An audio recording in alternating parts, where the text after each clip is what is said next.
मेरे सामने पूरी कांगड़ा वैली है और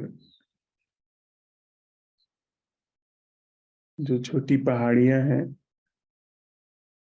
उनके बीच में सफेद बादल भरे हुए हैं और दूर तक जहां पहाड़ की चोटी और आसमान में उड़ रहे बादल मिल रहे हैं वो दिख रहा है। और भोर के सूरज की किरणें बादल के एक टुकड़े को पेंट कर रही है। आज सुबह से ही यहाँ पे एक पपीहा लगातार बोल रहा था, अभी चुप है। और पूरे वातावरण में न जाने कितने ढंग की, न जाने कितने स्वर की आवाजें गूंज रही हैं। इसमें कुछ कीट पतंगों की भी हो सकती है और बाकी पंछियों की है।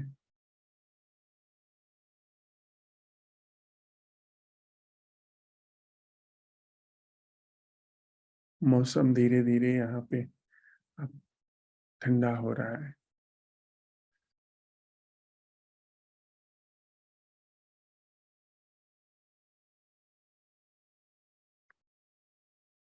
मेरे पास जस्ट इस कमरे के बाहर कुछ जंगली पेड़ हैं और बिल्कुल सटे हुए हैं। उनके नीचे जमीन में बहुत सारी हर्ब्स उगी हुई।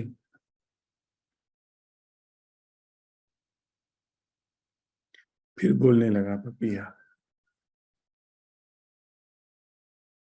तो उन हर्ब्स की जो है खुशबू, वो कभी कभी तो बड़े गहरे झोंके आ जाते हैं और कभी बिल्कुल धीम सी खुशबू आती है उनकी। बहुत ध्यान देने पे उनका एहसास होता है।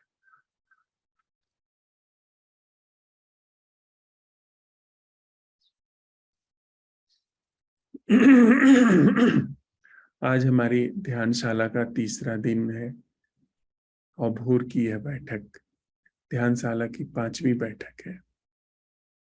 हम लोग साथ में चलते हुए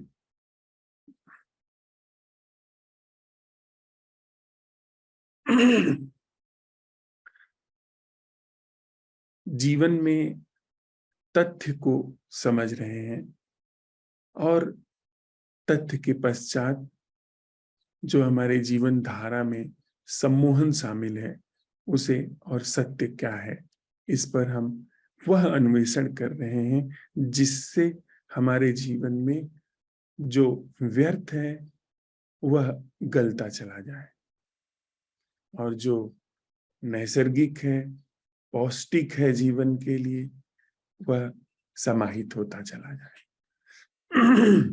हम लोग रोज साथ में इसके लिए ध्यान की मजाई कर रहे हैं।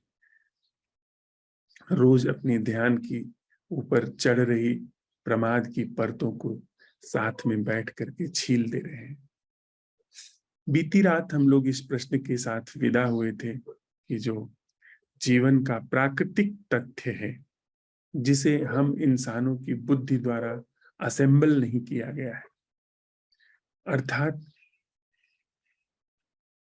चीजों का, व्यक्तियों का, संबंधों का, संबंधों का भी प्राकृतिक रूप क्या है। जिस व्यक्ति के साथ हम दिन रात रहते हैं उस व्यक्ति के साथ संबंध का एक मैन मेड रूप भी है, जिसे हम पति कहते हैं, पत्नी कहते हैं, सहकर्मी कहते हैं। और एक रूप है जो मैन मेड नहीं है, जो जैसी उपस्थिति उसकी है वैसी हमारी उपस्थिति है। जैसे वह आकाश में है जिस खाली जगह में, उस खाली जगह में हम भी हैं। तो हमारे और उसके बीच में जो आकाश का संबंध है वह मैन मेड नहीं है।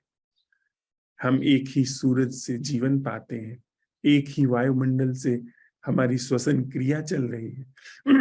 हम परिचित हों अपरिचित हों कोई फर्क नहीं पड़ता, वायुमंडल से हम एक ही वायुमंडल से श्वास ग्रहण कर रहे हैं, एक ही जल स्रोत से हम पानी पी रहे हैं।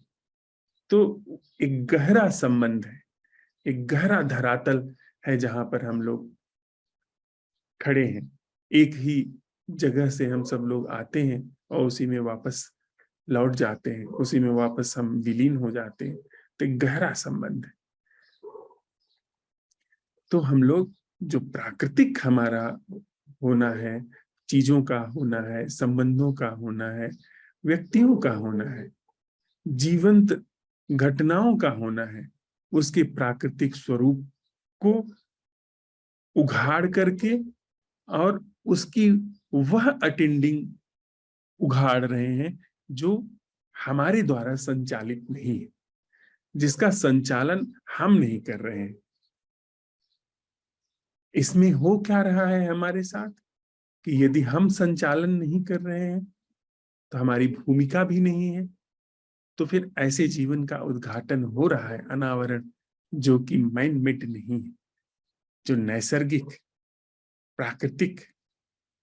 अगर ऐसे जीवन से कोई प्रेम उतरता है, ऐसे जीवन से कोई रचनात्मकता उतरती है, तो वह प्रेम, वह रचनात्मकता माइंड मेड नहीं है, वो भय और स्वार्थ पर आधारित नहीं है।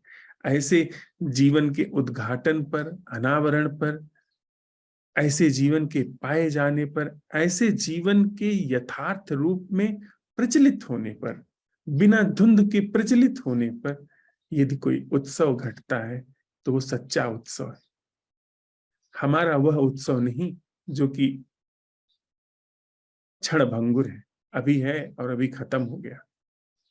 वह उत्सव नहीं, वह उत्सव जो उत्तरोत्तर बढ़ता ही जाता है, वह सृजनात्मक है। वह ऐसा है कि एक उत्सव से, उत्सव के एक ढंग से दूसरे उत्सव के ढंग में प्रवेश है। आप देखते हैं यह जो पूरी प्रकृति है, यह एक उत्सव के ढंग से दूसरे उत्सव के ढंग में प्रवेश है। अगर उसकी अभिव्यक्ति को देखें तो रात में पूर्णिमा का उत्सव है, रात में चांद का उत्सव है, भोर में सूरज का उत्सव है, रात्रि में अंधेरे का उत्सव है, भोर में उजाले का उत्सव है, रात में मौन का उत्सव है, भोर में संगीत का उत्सव है, रात में नदियां कलकल करती हुई दूर तक अपनी स्वर लहरियों को भेजती है, और दिन में बादल, प्रकाश, पंछी, ये इन सब लोगों के कलरव का उत्सव है। तो यहां सिर्फ उत्सवों के प्रकार बदल रहे हैं। सिर्फ इंसान है जिसका उत्सव कभी 10 साल 20 साल बाद रखा गया है। तो वह जो बाद में रखा गया है और इधर उत्सव नहीं है सब कुछ, तो फिर उस उत्सव की भूमिका बड़ी मुर्दनगी से आती है। अगर आप 2 घंटे 4 घंटे बड़ा उत्सव मनाते हैं और उसके पहले के सारे घंटे आपके उत्सवहीन है, तो इन सारे घंटों से जिस उत्सव का जन्म होगा वह भी मुर्दा होगा। आपने कभी गौर किया है? हम लोगों ने कभी गौर किया है जब कभी हम शादी विवाह के लिए बड़ी योजना बनाते हैं, अपने इष्ट मित्रों को आमंत्रित करते हैं और 10 साल से हमारे मन में चलता है कि शादी विवाह होगा, हमारे बेटे बेटी की हम शादी करेंगे वगैरह वगैरह, लेकिन जब वो वास्तविक रूप में घटना घट रही होती है हम कहीं और होते हैं। हम पार्टी का आयोजन करते हैं, लेकिन जब पार्टी चल रही होती है तब हम कहीं और होते हैं, क्योंकि हमें शऊर ही नहीं है कि जो घट रहा है उसमें स्थिर होने का, उसमें बने रहने का, बल्कि और हमारा ढंग ही उल्टा है। हम और भूल जाना चाहते हैं। जिस चीज का आयोजन करते हैं हम उस चीज को और भी भूल जाता है, और भी हम शराब ले लेते हैं, और भी हम कुछ उन्मत्त हो जाते हैं और सोने का उपाय करते हैं। तो हमारे सारे उत्सव और भी भूल जाने के, और भी सो जाने के, और भी प्रमादग्रस्त हो जाने का उपाय है। जबकि असल उत्सव जो है वह जागरण में घट रहा है। जो सच्चा प्रेम है वह तो और जागरण में घट रहा है। हम लोगों ने जिसे प्रेम कहा है, सो जाना है। हम संतों की बात लेकर के आते हैं, खुमारी है, नशा है, नींद है, लेकिन जब वे कहते हैं, वे इन शब्दों का प्रयोग करते हैं, वे जागे हुए हैं। लेकिन हम जब कहते हैं, हम सोए हुए हैं। हमारे मुंह में शोभा नहीं देता, हमारे पूरे जीवन से प्रमाद झलक रहा है। फिर हम जब प्रेम कहते हैं तो हमारा प्रेम भी प्रमाद होता है। जब वे प्रेम कहते हैं जो जागे हैं, तो उनका प्रेम थोड़ी सी ऐसी चीज होती है जो कि अहम शून्य है। अहम शून्य होना एक तरीके से न होना भी है और होना भी है। जागरण में होना है, मैं में बिल्कुल शून्य हो जाना है। बड़ी कंट्राडिक्शनल बात हो जाती है। कबीर साहब वगैरह कहते हैं ना कि कबीरा यह घर प्रेम का, खाला का घर नाय, शीस उतारे भुई धरे, सो बैठे घर माए। प्रेम का घर है, खाला का घर नहीं है कि आए और जब चाहे चल दिए। पहले सिर उतारो। तो सवाल उठता है ना कि जब सिर उतार करके रख ही दिया तो घुसने का क्या फायदा? जब मैं ही नहीं रहा तो प्रेम का क्या मतलब है? यह तर्क है। यह प्रेम की भाषा नहीं। प्रेम की भाषा है, उतार दिया सर, जरूरत ही नहीं है सर की, सर तो भारी है कंधों पर, उतार दिया। मौका मिला, उतार करके रख दिया, जो हो सो हो। और अगर तर्क आता है तो इसका मतलब है कि प्रेम का अभी सूत्रपात नहीं हुआ है, उस प्रेम का जन्म नहीं हुआ है। जिस प्रेम की कबीर बात करते हैं, जिस प्रेम की और भी संत बात करते हैं, तो हम लोग संतों की बातें अक्सर चुरा करके अपने को धोखा दे जाते हैं।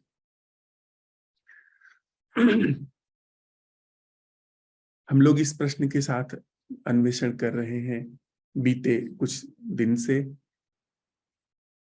कि जो भौतिक प्राकृतिक तथ्य हैं उनकी प्राकृतिक अटेंडिंग क्या है।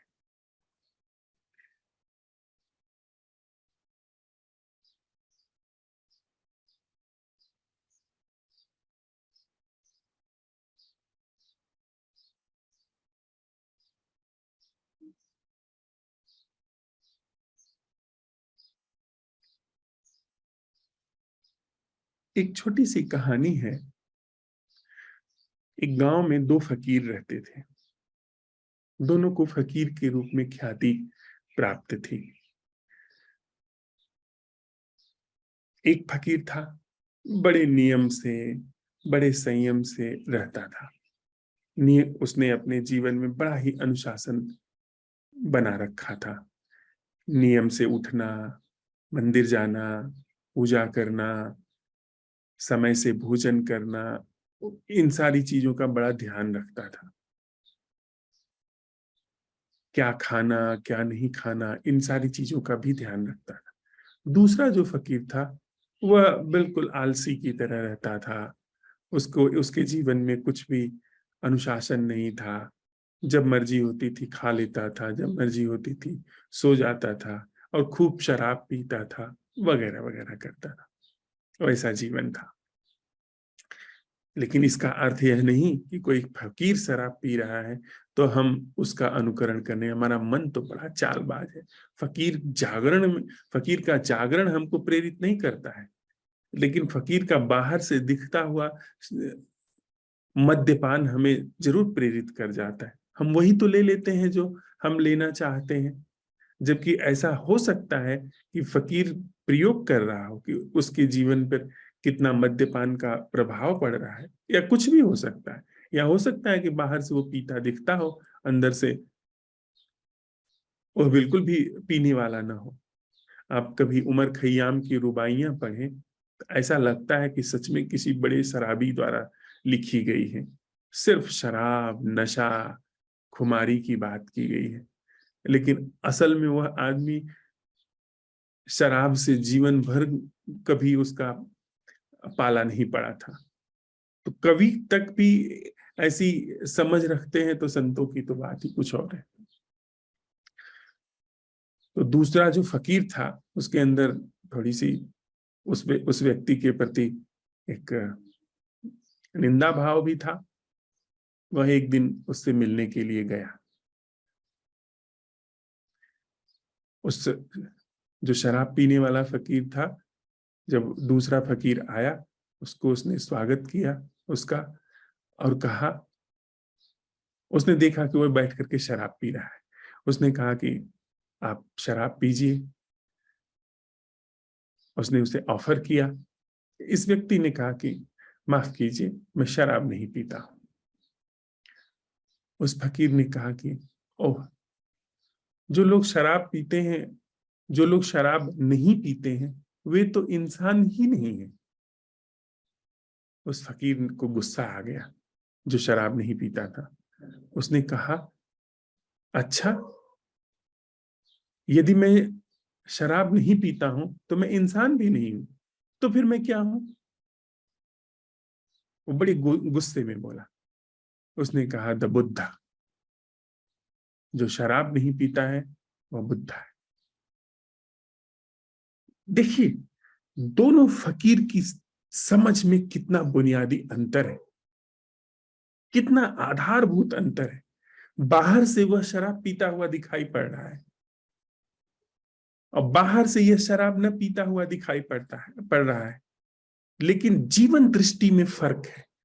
जो शराब नहीं पी रहा है उसकी जीवन दृष्टि उन्हीं सांसारिक व्यापारों के क्रम में है कि सांसारिक नियम, सिद्धांत, कानून के क्रम में है कि शराब नहीं पीना चाहिए, शराब पीना ठीक नहीं है। जो शराब पीता है वह अधार्मिक होता है, उसके क्रम में है। इसलिए वो यह कह रहा है कि जो शराब नहीं, उसने यह समझा उस वक्तव्य से कि जो शराब नहीं पीता है वह मनुष्य से नीचे है, क्योंकि उसकी समझ जो है वो नीचे की तरफ लेकर के जा रही है। और दूसरे की समझ क्या है कि वह जो शराब नहीं पीता है वह बुद्धा है। दोनों की समझ में बुनियादी अंतर है। एक की समझ न पीते हुए नीचे की अधःपतन हो रहा है, और दूसरे की समझ पीते हुए भी उत्थान की तरफ है, दृष्टि उत्थान की तरफ है। तो हमारी दृष्टि कैसे है उस पर बड़ा फर्क पड़ जाता है। हम जब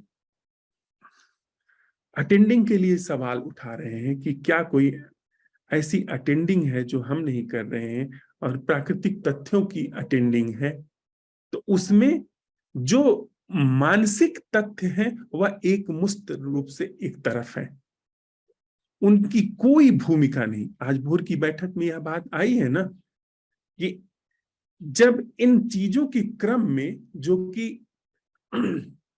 हमारे अंदर प्रचलित है, सोच विचार का क्रम हमारे भीतर प्रचलित है, और इनके क्रम में हम सवाल उठाते हैं कि अब हम थोड़ा होश में रहेंगे, जाग के रहेंगे, तो बात बड़ी दूर तक नहीं जाती है।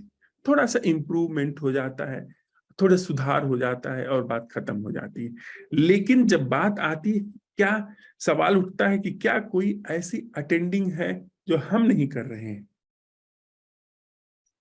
तो जंप हो गया, क्वांटम जंप हो गया, छलांग लग गई। यानी इस प्रचलित जीवन धारा से कोई भी छेड़छाड़ नहीं हुई, और ऐसे जीवन का अनावरण हुआ, उद्घाटन हुआ, जो इस जीवन धारा से सदा सर्वदा अछूता है, न्यारा है। हमने कंकर हाथ में जो थे उनको फेंकने की जुगत नहीं की, उनको एक एक करके छोड़ने की जुगत नहीं की। हमने हीरे तलाशे, अपने आप कंकर छूट जाता है। अगर जीवन में कोई महती चीज मिलती है, अपने आप चीजें छूट जाती है। इसलिए जो लोभ है, काम है, क्रोध है, मोह है, जितने भी चीजें हमको परेशान करने वाली हैं, इनको सीधे छोड़ने का कोई उपाय नहीं है। सीधे नहीं छोड़ा जा सकता है। सीधे छोड़ने का मतलब विकृति तत्क्षण पैदा होगी। आप अगर क्रोध छोड़ने की कोशिश कर रहे हैं, आप भीषण रूप से दमन के शिकार हो जाएंगे। आप लोभ छोड़ने की कोशिश कर रहे हैं, आपके अंदर बड़े लोभ पैदा हो जाएंगे, क्योंकि लोभ छोड़ने की जो प्रक्रिया है वह ही लोभ की प्रक्रिया है। आपको लोभ इसलिए छोड़ना है क्योंकि लोभ छोड़ने में कोई विराट चीज आपको मिलने वाली है। लोभ छोड़ने में आप जो लोभ का तनाव है वो छोड़ने वाले हैं, कुछ पुण्य हासिल करने वाले हैं, कुछ मतलब पवित्रता हासिल करने वाले हैं जीवन की, वगैरह वगैरह। तो यह लोभ छोड़ना लोभ का ही हिस्सा है। लेकिन जब यह दशा आ गई, इस चीज का अनावरण हो गया, जिसे हम जागरण कहते हैं, चीजें अपने आप छूटनी शुरू हो जाती। क्यों? क्रोध आता है इसलिए क्योंकि जीवन में जो हमने योजनाएं बनाई हैं उन योजनाओं के अनुकूल चीजें नहीं हो रही। हमने किसी को चाहा, वह नहीं मिला, अंदर से क्रोध आ रहा है। हमने जिसे चाहा उसे पा लिया, उसके छूटने का हमेशा भय है। हम जो चाहते हैं वह हमारी अपने खोखलेपन की, दरिद्रता की वजह से है। सारी चीजें देखिए एक दूसरे से जुड़ी हुई है। लेकिन अगर मैं अपने में भरा पूरा हो गया, अपने में मैं तृप्त हूं, मेरे अंदर जीवन में ऐसी एक महा जीवन धारा बह रही है जो कि खत्म ही नहीं हो सकती है, तो फिर मुझे किसी योजना बना करके कुछ चीजों को हासिल करने की आवश्यकता ही नहीं। फिर बड़ी औपचारिक सी बात हो जाती है। फिर वह चीज हुई हुई न हुई न हुई। अभी तो मेरा प्रमोशन अगर नहीं हुआ तो मैं तो हो सकता है डिप्रेशन में चला जाऊं। अभी तो जिस व्यक्ति को मैंने अपने जीवन में अपना जीवन साथी चुन करके रखा है, उसका जरा सा मुंह फिर जाए, मैं तो बिल्कुल अंदर से भयभीत हो जाऊंगा, क्षतिग्रस्त हो जाऊंगा। लेकिन अगर मेरे जीवन में वह महाप्रवाह है, जीवन अपने स्वयंभू में है, तो दूसरा अगर कुछ मुंह फेर लेता है तो ठीक, उसकी मौज। उसको मैं गालियां नहीं दूंगा, उसको जड़ से उखाड़ करके फेंकने की कोशिश नहीं करूंगा। वो सब बात ही व्यर्थ की है। कौन उसमें क्यों ऊर्जा अपनी खपाएगा? हाँ, कोई साथ में है, उसके साथ जीवन उत्सव है, उत्सव साझा हो रहा है।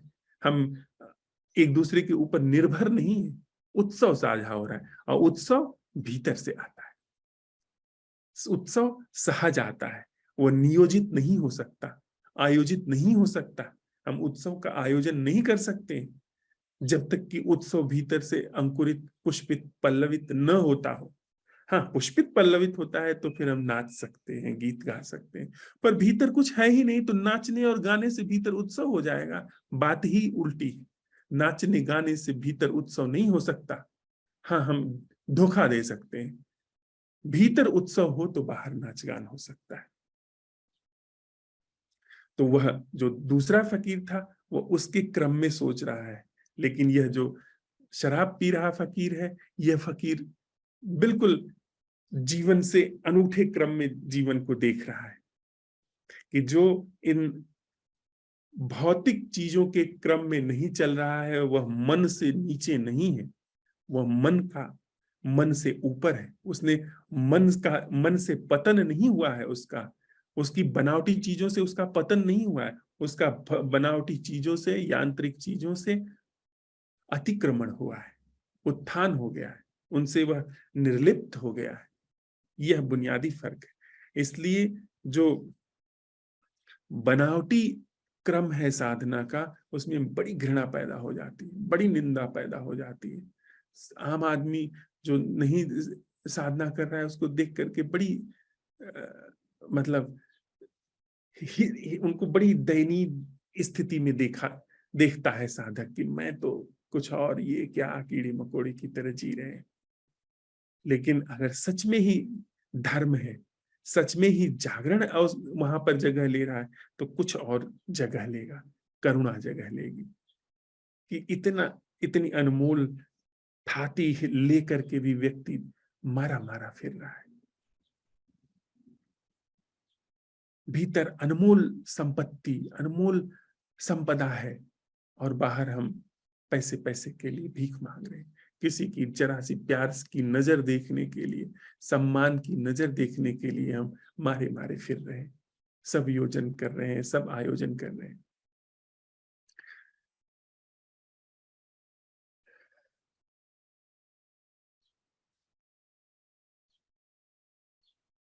हम लोग साथ में इस तथ्य में स्पष्ट हो गए हैं कि चीजों का प्राकृतिक स्वरूप है, हमने माना नहीं है, हमने खुद ही उघाड़ करके देख लिया है।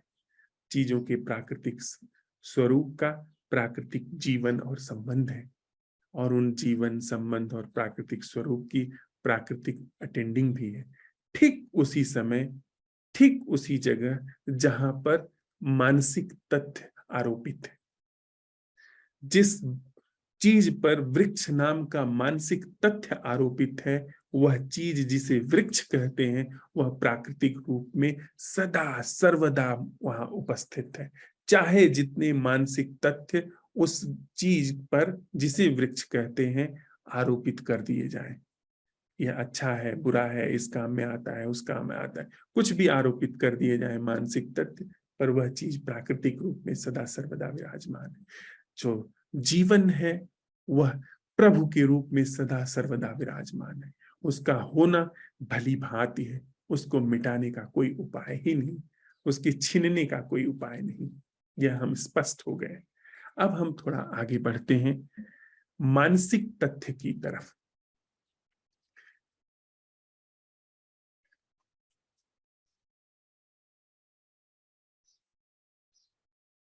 दो छोटी छोटी कहानियां हैं, उनसे मानसिक तथ्यों की भूमिका समझ में आएगी। एक फकीर एक देश से दूसरे देश में गया, एक भूभाग से दूसरे भूभाग में गया।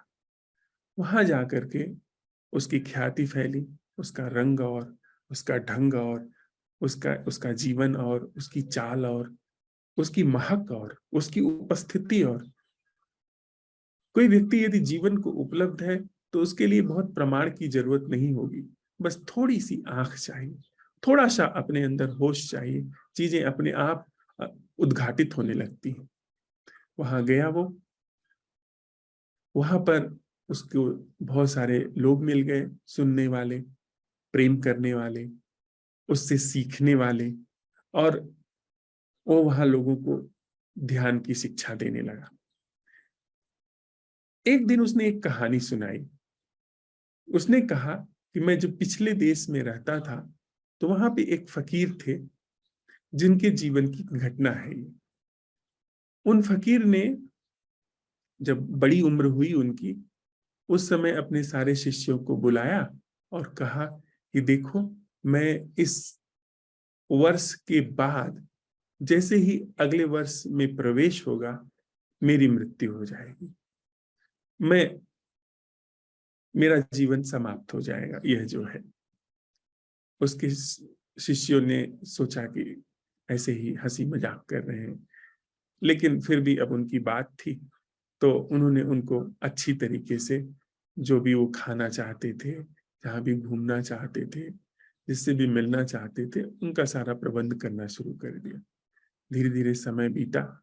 जब वर्ष के अंतिम दिन की रात आई तो उन्होंने कहा, देखो, मैं कल जब बर्फ गिरनी बंद हो जाएगी दोपहर बाद, उस समय में अपना शरीर छोड़ दूंगा। उनके शिष्यों ने सोचा कि सखी आ गया है, बुद्धि काम नहीं कर रही है, अभी तो कहीं बर्फ गिर ही नहीं रही है, सांझ है, कहीं बर्फ का नामो निशान नहीं है, और ये कह रहे हैं कि कल बर्फ गिरनी बंद हो जाएगी तो मैं शरीर छोड़ दूंगा। और उस व्यक्ति ने सबको बड़ा धन्यवाद भी दिया कि तुम लोगों ने मेरी बड़ी अच्छे से सेवा शुश्रूषा की। लेकिन दूसरा दिन जब हुआ और पाया कि सुबह से ही बर्फ गिर रही, दोपहर तक खूब बर्फ गिरी, लेकिन दोपहर बाद अचानक बर्फ गिरनी बंद हो गई। तब थोड़ा सा उनके शिष्यों को संदेह हुआ कि जाकर के देखें, जब जाकर के उन्होंने मंदिर खोला ध्यान का, तो पाया कि उनका शरीर निष्प्राण हो चुका था। यह कहानी सुना करके, यह गाथा सुना करके इस व्यक्ति ने कहा, यह जरूरी नहीं, यह जो दूसरे देश में गया था अपने शिष्यों से, अपने सीखने वालों से, यह जरूरी नहीं कि कोई ध्यान को उपलब्ध व्यक्ति अपने मृत्यु की भविष्यवाणी करे, पर यह करना बहुत साधारण सी बात है, बड़ी स्वाभाविक सी बात है। जीवन के महाप्रवाह में जो सम्यक जीवन है उसमें जो पड़ जाता है, जीवन उसके लिए बहुत सारे तथ्य खोल देता है। बहुत सारी चीजें ऐसी हैं जो कि सहज रूप से उसको पता चल जाती है, लेकिन उनका वह उपयोग नहीं करता, उनका उपयोग करने की कोई जरूरत ही नहीं। वे सब शक्तियां ऐसी शक्तियां हैं जैसे कि दूसरी शक्तियां हैं। छुरा आप अपने जेब में डाल लीजिए, तलवार रख लीजिए, बंदूक रख लीजिए, कोई और घातक हथियार रख लीजिए, तो आप ताकतवर हैं, 10 लोगों से ज्यादा ताकतवर हैं। आपके हाथ में अगर हथियार है तो आप 10 लोगों से ज्यादा आपके पास क्षमता है मारकाट की, तो वह ताकत है। तो जैसे वह ताकत है, जैसे ओहदा एक ताकत है, जैसे धन एक ताकत है, वैसे ये शक्तियां भी एक ताकत है। दूसरे के मन की बात जान लेना, दूसरे के भविष्य को देख लेना, जिसने अपने जीवन को समझ लिया उसके लिए बड़ी सरल सी बात हो जाती है कि किसी के अतीत में झांक लेना, किसी के भविष्य की संभावनाओं को जो उस क्रम में है उसको देख लेना, या और भी छोटी मोटी बातें। लेकिन ऐसी चीजों का सच में समझ है तो आदमी कभी छूता नहीं, उनका उपयोग ही नहीं करता। रामकृष्ण परमहंस कहते थे कि मैं सिद्धियों को चिमटे से भी छूना पसंद नहीं करता। पर वही बात वही उस व्यक्ति ने कही कि ऐसा संभव है, पर जरूरी नहीं कि इसका कोई उपयोग करे। तो उनके शिष्यों को थोड़ी मतलब उत्सुकता हुई कि आप मतलब क्या कह रहे हैं। तो उसने कहा कि ठीक है, अगर तुम लोग जानना ही चाहते हो तो 7 दिन के अंदर, 7 दिन के बाद मेरी मृत्यु हो जाएगी, मेरा भी शरीर छूट जाएगा। वो सब बड़े उत्सुक हुए। वो 7 दिन तक वो जैसे रोज की चर्चा चलती थी, रोजमर्रा की बातें होती थी, सत्संग होता था, वह सब होता रहा। और 7वें दिन शाम को उस व्यक्ति ने सबको बुलाया, कहा कि मेरे चलने की बेला आ गई। आप देख रहे हैं, ध्यान को उपलब्ध व्यक्ति के लिए मृत्यु जो बड़े से बड़ा भय है, बड़ी सी बड़ी चिंता है, वो ऐसी ही है जैसे कि सब्जी लेने जा रहे हैं, कि मैं जरा जा रहा हूं सब्जी लेने के लिए। संबंध इस तरीके से है, जो मानसिक तल पर हमें संबंध दिखाई देते हैं, उनका स्वरूप ऐसे है जैसे कि बस सब्जी वाले से संबंध है। उन ऐसा मतलब गहरा संबंध जैसे ऐसे छूट रहा है जैसे कि सुबह आदमी ऑफिस जाता है तो घर पे जो लोग हैं उनको कहता है अच्छा मैं निकला, तो घर वाले समझते हैं कि हाँ कहीं निकल उकल नहीं रहा है, वो शाम को वापस आ जाएगा। तो ऐसे ही तो ध्यान को, जहां पर ध्यान की उपलब्धि है वहां पूरी मानसिक संरचना, मिलना जुलना, जो हमारे ख्याल इकट्ठा करके रखते हैं, मिलना जुलना, बड़ा साथ है, इतने दिन हम साथ रहे, तुम चले जाओगे तो क्या होगा, वगैरह वगैरह, और मैं अब मर जाऊंगा, मेरा सब रुपया पैसा सब छूटने वाला है, यह सारी चीजें बड़ी खेल जैसी उसको लग रही है जहां पर ध्यान है। तो उसने कहा कि देखो अब मैं जा रहा हूं। तो सब लोगों ने कहा कि कैसी आप बातें कर रहे हैं, ऐसा तो नहीं होता है, हमें तो यह बात नहीं समझ में आ रही। हाँ आपने कहानी सुनाई थी। कहा नहीं, मेरी अब चलने की बेला आ गई है, और मैंने बहुत दिनों से कोई कविता नहीं लिखी। असल में पूरे जीवन में मैंने कभी कोई कविता नहीं लिखी, तो मैं चाहता हूं कि जाते जाते एक कविता लिख लूं। तो मुझे तो थोड़ा लिखना नहीं आता, क्या कोई मेरे लिए इसको लिख सकता है? एक शिष्य आगे आया कागज कलम लेकर के, उसने कहा कि जरूर मैं लिख देता हूं, आप डिक्टेट करिए। उसने कहा, I came from brilliancy I am returning to brilliancy. What is this? 3 लाइनें हुई। I came from brilliancy. मैं उस परम तत्व से आया, उस प्रज्ञा से आया, उस प्रज्ञा में जा रहा हूं वापस। ये क्या था? ये क्या रहा? वहां से आया, उसी में जा रहा हूं। जिस प्रज्ञा से मैं आया उसी प्रज्ञा में विलीन हो रहा हूं। ये क्या है? तो जो नियम था कविता का वहां की ट्रेडिशन में, वह था कि कम से कम कविता 4 लाइन की होनी चाहिए। तो 3 लाइन हुई। I came from brilliancy, I return to brilliancy, what is this? तो उसके शिष्य ने कहा कि महाशय 3 ही लाइन हुई है, चौथी लाइन उसने बड़े ही जैसे सिंह दहाड़ता है ऐसी गर्जना में उसने दहाड़ा, कहा और प्राण छोड़ दिए। चौथी लाइन कविता की बस एक दहाड़, दहाड़ डराने वाली दहाड़ नहीं, बस एक प्राकृतिक घटना, नैसर्गिक घटना या खेल खेल की घटना। अनायास से सिंह, उसका पेट भरा हुआ है, वह आनंदित है, तो बस दहाड़ लगा रहा है। तो यह जीवन अनायास जैसे सब कुछ भरा पूरा है, उसमें एक दहाड़ है। सारे जीवन का उसने सार इन 4 लाइनों में कर दिया। 3 लाइनें शब्दों में, चौथी लाइन बस एक आवाज में, दहाड़ में। तो अगर ठीक तरीके से हम लोग समझें, जहां पर प्राकृतिक रूप से जीवन घट रहा है, नैसर्गिक रूप से जीवन घट रहा है, तो वहां पर जो मानसिक तथ्य हैं, यानी जो शब्द हैं, छवियां हैं, ख्याल हैं, कॉन्सेप्ट हैं, धारणाएं हैं, इन सारी चीजों की जो जगह है वह बड़ी ही औपचारिक सी हो जाती है।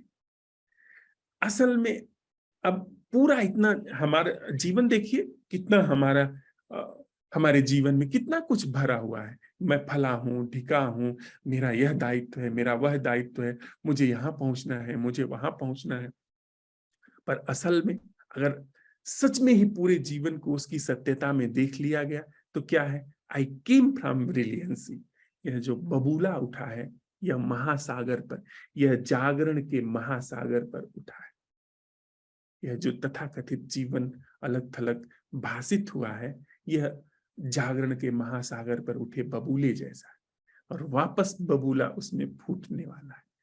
फिर ऐसे ही मौज में, व्हाट इज दिस, ये बबूले का बनना, फिर बबूले का उसमें डूब जाना। और सागर पर तो वास्तव में एक बबूला अलग होकर निकलता है, क्योंकि सागर के अलावा आकाश भी है, जिस आकाश में वह बबूला जगह पाता है, हवा है, क्योंकि उस बबूले में हवा भरी जाती है। लेकिन इस अस्तित्व में उस जागरण के अतिरिक्त कुछ और है ही नहीं। जागरण के अतिरिक्त कोई किसी चीज की सत्ता ही नहीं। तो यह जो जीवन जैसा भासित होता है वह ऐसा है जैसे कि किसी वृक्ष पर, वृक्ष जिसे हम कहते हैं उसमें जैसे नाम, नाम न वृक्ष में अंदर है न बाहर है। वृक्ष जिसे कहते हैं उसमें, उस चीज में वृक्ष नाम न उसके भीतर है न बाहर है, वह बस एक अभिव्यक्ति है, असल चीज वृक्ष ही है। तो उसी तरीके से जो जागरण का महासागर है उसमें हम एक पानी के बबूले जैसे हैं।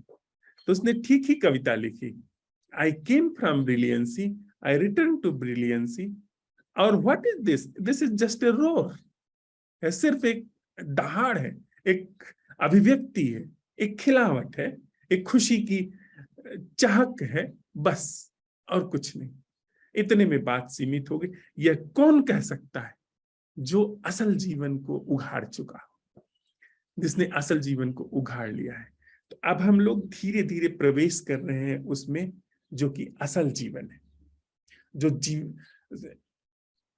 उसमें प्रवेश कर चुके हैं जो असल है, और उस असल के ऊपर यह जो शब्दों का, छवियों का जीवन है, उसकी जितनी जरूरत है उतना उपयोग है। वह छीन नहीं सकता अब वास्तविक जीवन को। हम अभी हमारा जो जीवन है वो हैक्ड है, वो अपहृत है, वह छीन लिया गया है। वह असल में कहाँ है, कुछ उसका अता पता नहीं। तो यहां पर हम लोग यहां तक पहुंचते हुए कि असल जीवन है वह नैसर्गिक है, हर चीज की प्राकृतिक उपस्थिति है, प्राकृतिक जागरण है, जिसमें मैं जैसी संस्था की कोई भूमिका नहीं।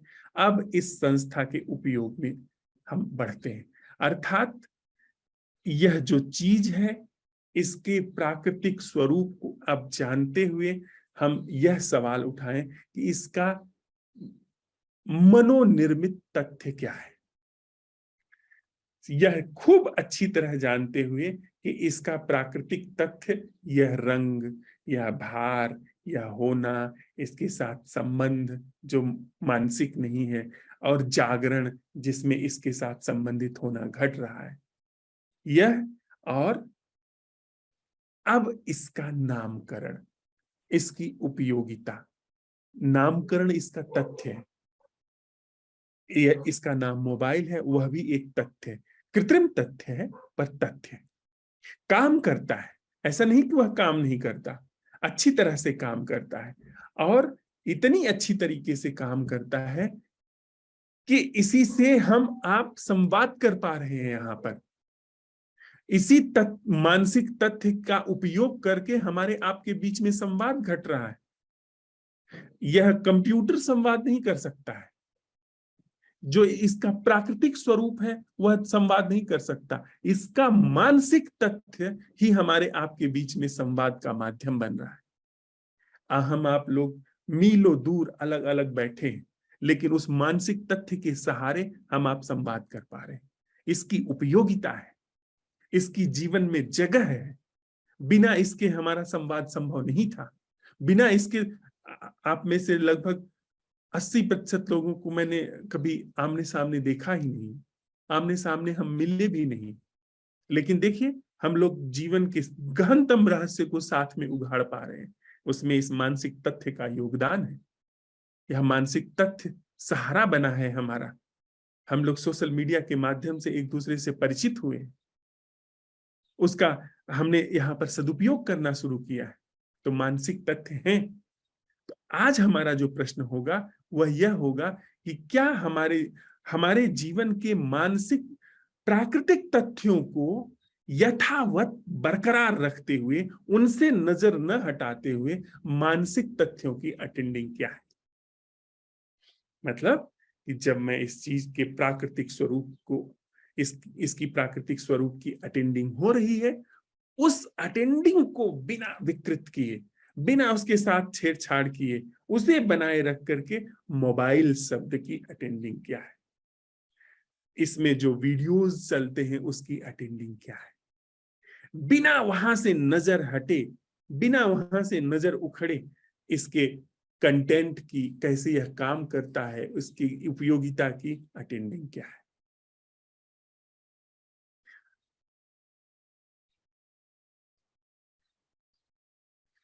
प्राकृतिक तथ्य यथावत जो हमने नहीं बनाया है वह वहां विद्यमान है, लेकिन हमें जो सुविधा जीवन के लिए थोड़ी चाहिए, जिससे हम यहाँ संवाद कर पा रहे हैं, उसकी अटेंडिंग क्या है। अर्थात आवाज की अटेंडिंग को होल्ड, आवाज की अटेंडिंग को विकृत किए बिना भाषा की अटेंडिंग क्या है। भाषा मनोनिर्मित है, पर आवाज मनोनिर्मित नहीं है। आवाज का कान में टकरा करके जो रिएक्शन पहुंचता है, जो प्रतिक्रिया घटती है, वह प्राकृतिक है। पर भाषा में जो रूपांतरण हो रहा है उस आवाज का, वह मैन मेड है। तो आवाज को अटेंड करते हुए, प्राकृतिक जीवन की अटेंडिंग को जगह देते हुए, मानसिक तथ्यों की अटेंडिंग क्या है, इस पर आज हम लोग संवाद करेंगे, इस पर आज हम लोग मंथन करेंगे। हमारे जीवन में हम बने हुए हैं, हमारी हमारी उपस्थिति है, हमारे शरीर की उपस्थिति है, दूसरे की उपस्थिति है, दूसरी विभूति की उपस्थिति है। उसमें उस उपस्थिति पर जागरण को बिना हटाए, बिना छेड़छाड़ किए जो प्राकृतिक तथ्य है, जैसे किसी का नाम, उसकी अटेंडिंग क्या है, हमें स्पष्ट रहे कि यह व्यक्ति इसका नाम नहीं है। हम अब स्पष्ट है कि यह जो विभूति है इसका पद नहीं है, इसका पद बड़ा औपचारिक है। इसके विषय में जो मेरी धारणा है, जो मेरा ज्ञान है, वो बड़ा सतही औपचारिक है, लेकिन जरूरी है। पर यह व्यक्ति विभूति है, यह व्यक्ति जीवन का ही एक ढंग है। उस जीवन के ढंग पर अपनी भरपूर दृष्टि, होश बनाए रख करके जो मानसिक तथ्य है उसकी अटेंडिंग को आज हम अवसर देंगे। जब भी मौका मिलेगा, थोड़ा सा जो आसपास चीजें हैं उनके साथ हम बैठ जाएंगे। चीजें आसपास घट ही रही हैं, उनके साथ बैठ जाएंगे, उठाएंगे इनका प्राकृतिक स्वरूप क्या है, प्राकृतिक अटेंडिंग क्या है, और फिर अब मानसिक रूप से इनका होना क्या है, मानसिक तथ्य क्या है, और उसकी प्राकृतिक अटेंडिंग क्या है। इस पर प्रयोग करते हैं। फिर साथ जो हमारे पास अवलोकन आता है, जो समझ आती है, जो समस्या आती है, उस पर संवाद करेंगे। इस पर कोई प्रश्न हो तो हम लोग अभी ले लें।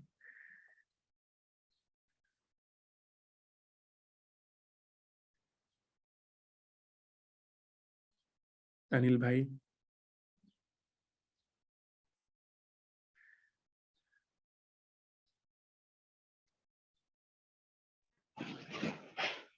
जी सर, ये जो है, ये तो सर कल आवाज से नहीं मेरे आई। साथ ये आवाज नहीं आई। माइक ऑन है? कौन है सर माइक? हाँ, आवाज आ रही है आपकी, सर को नहीं आ रही। हम्म।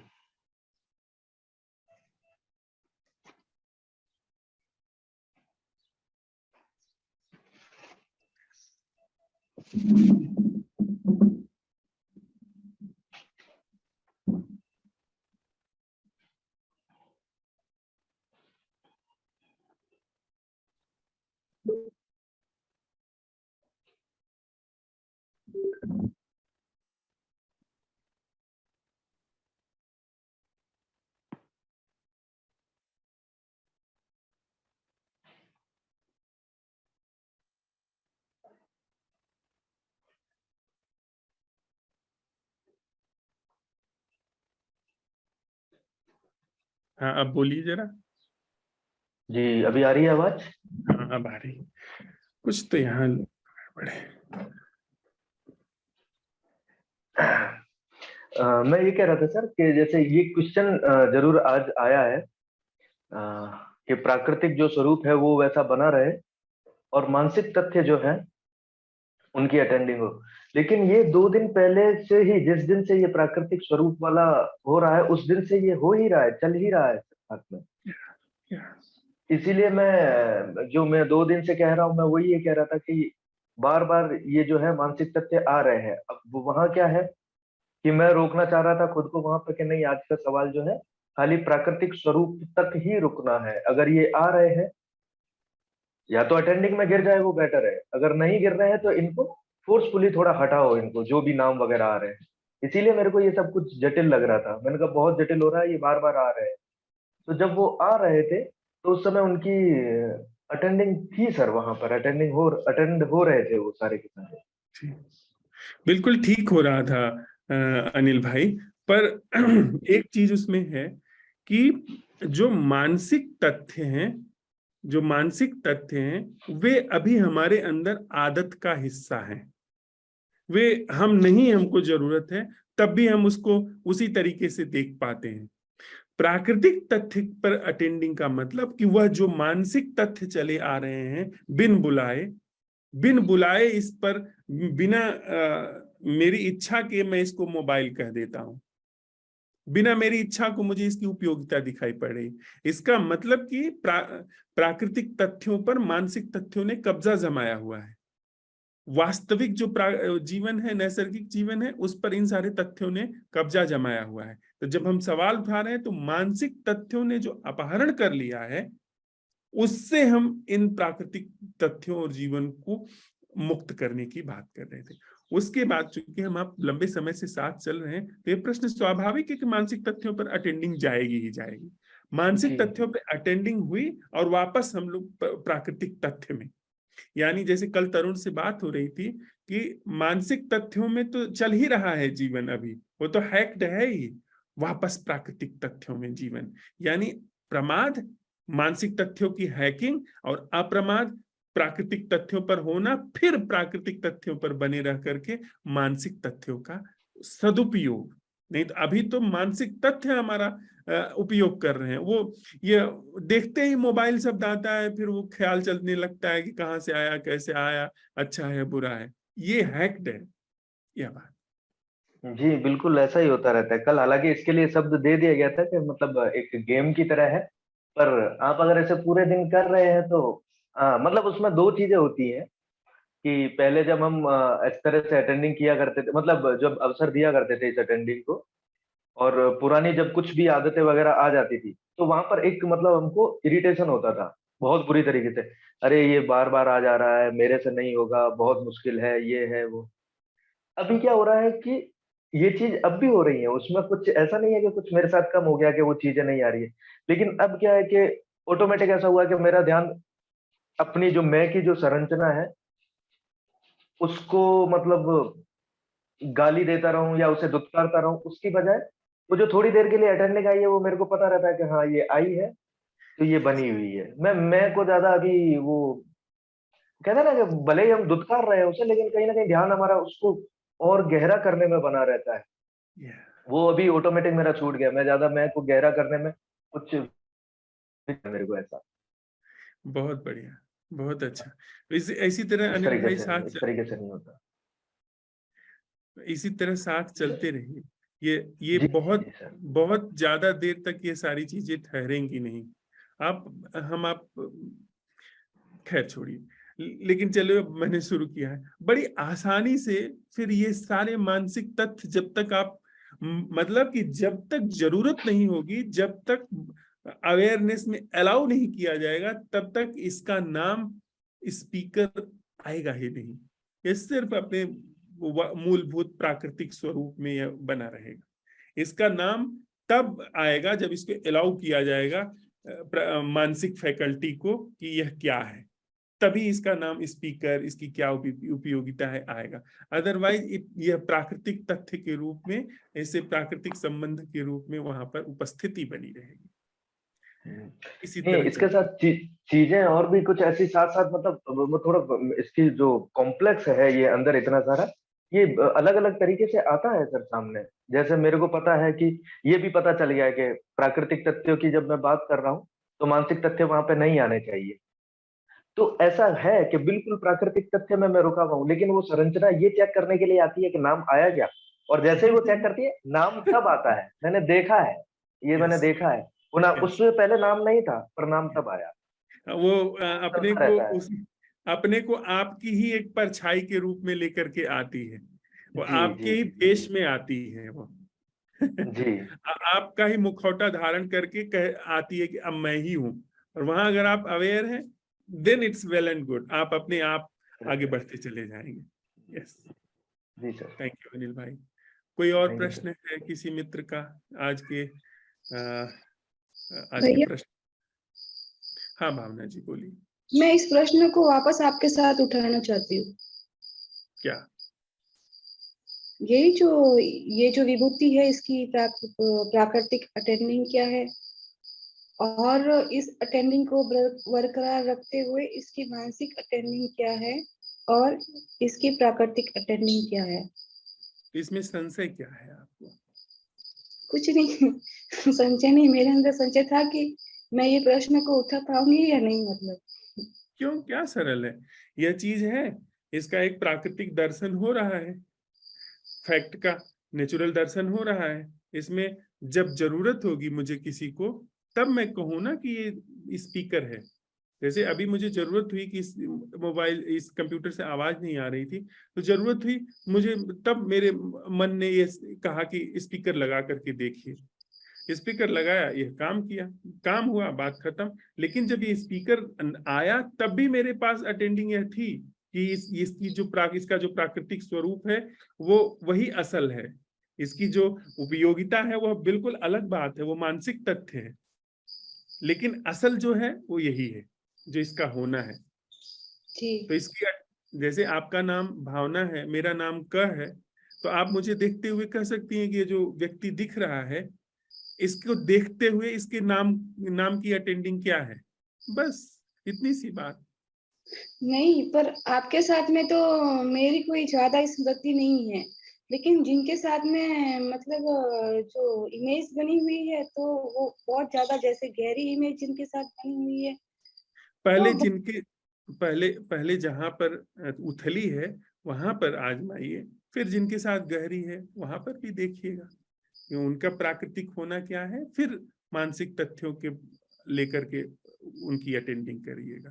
पहले ही गहरे में हो सकता है कि ना आप तैर पाए, पर थोड़ा किनारे तैर लीजिए। नहीं, आप सही कह रहे हैं, क्योंकि मैंने क्या किया कि पहले ही मैंने गहरे में किया तो वहां पे क्या अटेंडिंग है ना छूट रही थी एक्चुअली, क्योंकि वहां पे वो जो मानसिक तल है ना वो ज्यादा हावी हो रहा था और वहां उस मानसिक तल में अटेंडिंग रह नहीं पा रही थी। बहुत अच्छा, अब वहां पे ऐसे कर लीजिए। ठीक है भैया। हाँ अमित भाई। नमस्ते नमस्ते भाई। सर। जैसे कल आपने जिक्र करा था, वैसे मेरे सबकॉन्शियस में चला गया होगा, आपने जिक्र किया था कि मिट्टी की सुंधी महक आपको आ रही थी। मैं सोचने लगा कि मुझे पता नहीं कब आई थी वो मिट्टी की सुंधी महक। तो अभी मैं जैसे लोन में आया, पहले तो नहीं आई, पहले तो हाथ श्रृंगार वगैरह की खुशबू तो आ रही थी, लेकिन बिना उसके ही, मतलब मेरे सोचे के बिना वो मिट्टी की सौंधी महक आई। तो वो जो चीज है वो, लेकिन उसका नामकरण हो गया कि भाई आ गई। तो सर ये प्राकृतिक तथ्य के साथ एक छिड़खानी हुई ना। जो चीज आई बस आई, उसको अगर नाम देना हो, किसी को बताना हो तो बताया जा सकता है। बाकी मुझे लगता है कि शायद आप जिस जीवन की तरफ इशारा कर रहे हो प्राकृतिक है, उसमें वो नहीं है नामों के, वो सहज स्फूर्त है ना, इस तरह का ही है ना कुछ। जैसे मिट्टी की खुशबू वहां पर पहले भी थी, लेकिन वहां पर उसका न तो नामकरण था और न ही उसके प्रति अटेंडिंग थी। मैंने जब मिट्टी की खुशबू का जिक्र किया तो उसका पहले नामकरण हुआ, लेकिन आप जहां पर हैं वहां पर नामकरण के अतिरिक्त भी एक घटना घटी जो कि अटेंडिंग की है। आप नामकरण को पीछे छोड़ दिए, पर आपने अटेंडिंग को वहां जाकर के देखा कि अटेंडिंग है, तो वो जो मिट्टी की खुशबू पहले अटेंडिंग से कॉग्नाइज नहीं हो पा रही थी, अटेंडिंग के न होने से कॉग्नाइज्ड नहीं थी, अब कॉग्नाइज्ड है, पता चल रहा है उसका, बस इतनी सी बात है। Thank you sir. Thank you Amit. Gitanjali. Sir, जब आप अवेयरनेस के पाथ पे होते हो तो ऐसा होता है कि आपको भय लगता है और आपको कभी-कभी लगता है कि आप दूसरों से थोड़े बेटर हो, ऐसा फीलिंग आने लगती है।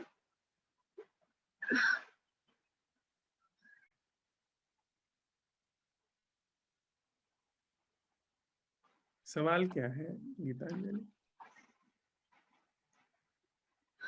यही सवाल है मेरा, क्या सजगता लाइक खुद में पता चलती है कि हम सजग हो रहे हैं, इसके लिए कोई प्रमाण नहीं चाहिए? सजगता के लिए कौन सा प्रमाण चाहिए? एक सजगता हम जानते हैं जिसमें हम सजग हो रहे हैं, और जिस सजगता का यहाँ पर प्रयोग हो रहा है उसमें सवाल उठाया जा रहा है कि क्या कोई ऐसी सजगता है जिसमें हमारा कोई रोल नहीं है, हमारी कोई भूमिका नहीं है, और वो सजगता पाई जा रही है, उठने में बैठने में, वो आत्म प्रमाणित है। हम उस सजगता को पाते हैं, किसी से बात भी कर रहे हैं, जो प्राकृतिक तथ्य है, जो हमारा प्रश्न चल रहा है, प्राकृतिक तथ्यों के प्रति सजगता बनी हुई है। और फिर उस प्राकृतिक तथ्यों पर बनी हुई सजगता के ऊपर जो मानसिक तथ्य आ जा रहे हैं उनके प्रति भी सजगता बन रही है, उस पर भी हमने सवाल उठाना शुरू कर दिया। तो जागरण का दूसरे व्यक्ति से कुछ भी लेना देना नहीं है, जागरण का अपने से ही लेना देना है, अपने पर ही है, दूसरे से हम बेटर क्यों महसूस करेंगे। और रही बात जो भय की, ये भय की थोड़ा सा संदेहास्पद बात है। भय जो वास्तविक जीवन है उसमें हो ही नहीं सकता। शरीर भला कैसे भयभीत हो सकता है? शरीर को कौन सा अहंकार होता है झुकने में, उठने में? मानसिक तथ्य भयभीत होते हैं। तो अगर हम शारीरिक तथ्य पर पहले अटेंडिंग ला रहे हैं, उसके बाद मानसिक तथ्यों की अटेंडिंग आसान हो जाएगी, क्योंकि पता चल गया ना कि मानसिक तथ्य आत्यंतिक नहीं है, असल जो है वो प्राकृतिक तथ्य वो सदा ही उपलब्ध है। और भी जो विस्तार से बात होगी हम लोग फोन पे भी कर सकते हैं, या आप हमें दिन में फोन कर लें या मैसेज कर लें, या ग्रुप में जो संवाद चल रहा है वहां पर भी उठा लें जो ये बोलो। अगर मैं ये पूछना चाहूँ कि फैक्ट और प्रोजेक्शंस जो हैं आपकी, उनके मतलब बीच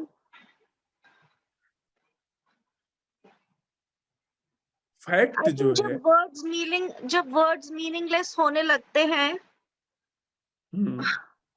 तो कहीं ना कहीं आप उनको कई तरीके से देख पाते हो, एक वर्ड का कई मतलब निकल आते हैं। तो